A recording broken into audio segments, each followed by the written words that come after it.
네, 대선 D-55 정치권 움직임 살펴보겠습니다.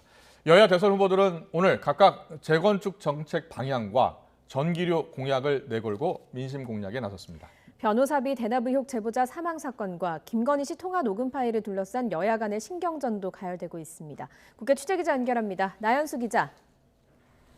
네, 국회입니다. 네, 오늘 여야 대선 후보가 나란히 정책으로 민심 공략에 나섰죠?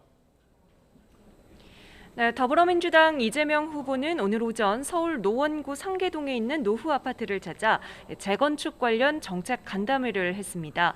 곧이어 규제 합리화를 통한 재건축 활성화 확대 정책을 발표했는데요.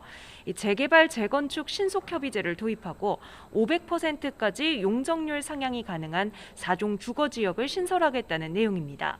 또 용적률과 층수 제한 등을 완화하고 기반시설 설치 비용도 지원하겠다며 유연성과 실용성을 내세웠습니다. 특히 문재인 정부의 기존 부동산 정책 실책을 거론하며 다시 차별화에 나섰는데요. 직접 들어보겠습니다. 역대 민주정부는 재개발 재건축을 과도하게 억제한 측면이 있습니다. 그러나 재개발 재건축을 금기시하지 말고 국민의 주거 상향 욕구도 존중해야 합니다.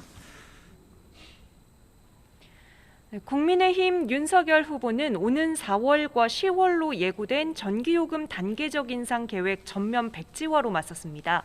코로나19 위기 속 경영난에 빠진 중소기업과 자영업자들에게 전기요금 인상은 큰 부담이 된다고 지적했습니다. 전기요금은 정치적 요소가 아닌 과학과 상식에 입각해 결정해야 한다며 문재인 정부의 탈원전 정책도 비판했습니다. 직접 들어보시죠. 저는 과학에 기반한 전력 공급 체계를 무너뜨린 탈원전과 태양광 비리도 조사하여 문제점을 밝히고 바로 잡을 것입니다.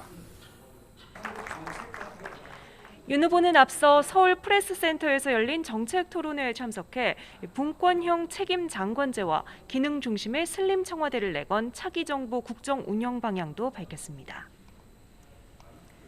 네, 어제 새로운 변수들이 등장했죠. 이재명 후보의 변호사비 대납 의혹 제보자 사망 사건에 이어서 윤석열 후보 배우자 김건희 씨의 통화 녹음 방송이 예고됐는데요. 여야는 여기에 대해서 어떻게 대응하고 있습니까? 네, 먼저 국민의힘은 이 후보 변호사비 대납 의혹 최초 제보자의 죽음을 간접 살인으로 규정하고 대장동 의혹까지 총공세를 펼치고 있습니다. 믿기 힘든 연쇄 사망 사건의 국민적 의혹과 분노가 극에 달하고 있다고 비판하며 이 후보의 책임을 촉구했습니다. 직접 들어보시죠.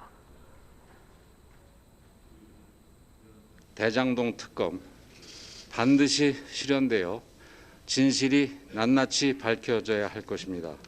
우리 당은 의문사 진상규명회를 설치해서 끝까지 진실을 추적하겠습니다. 반면 더불어민주당은 고인의 죽음에 조의를 표하면서도 고인이 지난해 허위 주장으로 고발 조치됐다는 점을 거듭 언급하고 있습니다. 국민의힘을 향해서는 억지 주장, 흑색 선전을 하고 있다고 비난했습니다. 들어보시죠. 개인의 슬픈 이 죽음도 정쟁에 도움이 된다면 흑색 선전에 이용하는 이 국민의힘 참 그 뿌리가 의심됩니다. 정치권은 국민의힘 윤석열 후보의 배우자 김건희 씨의 7시간 분량 통화 녹음 공개 파장도 예의주시하고 있습니다. 아직 내용이 공개되지 않은 만큼 민주당은 직접 공세에 나서지 않았지만 국민의힘은 사전 차단에 주력하는 모습입니다. 윤 후보 선대본부는 통화 녹음 파일을 넘겨받은 방송사를 상대로 방송금지 가처분을 신청했고 이 같은 방송이 선거법에 위반되지 않는지 선관위에 유권 해석을 요청할 방침입니다. 이슈 공방 와중에 여야는 조금 전 3시부터 대선 후보들의 TV 토론을 위한 실무 협상에 들어가 4가지 합의안을 도출했습니다. 먼저 설 연휴 전 양자 TV 토론을 시작하기로 하고 지상파 방송사에 합동 토론을 주관해달라고 요구했습니다. 국정 전반에 대한 모든 현안을 토론하되 이외 추가 토론 진행을 위한 협상을 진행하기로 했습니다. 앞서 국민의당 안철수 대선 후보 측은 안 후보의 상승 기류를 막으려는 치졸한 단합이라며 양당 TV 토론 중단을 촉구하고 3자 토론을 제안하기도 했습니다. 지금까지 국회에서 전해드렸습니다.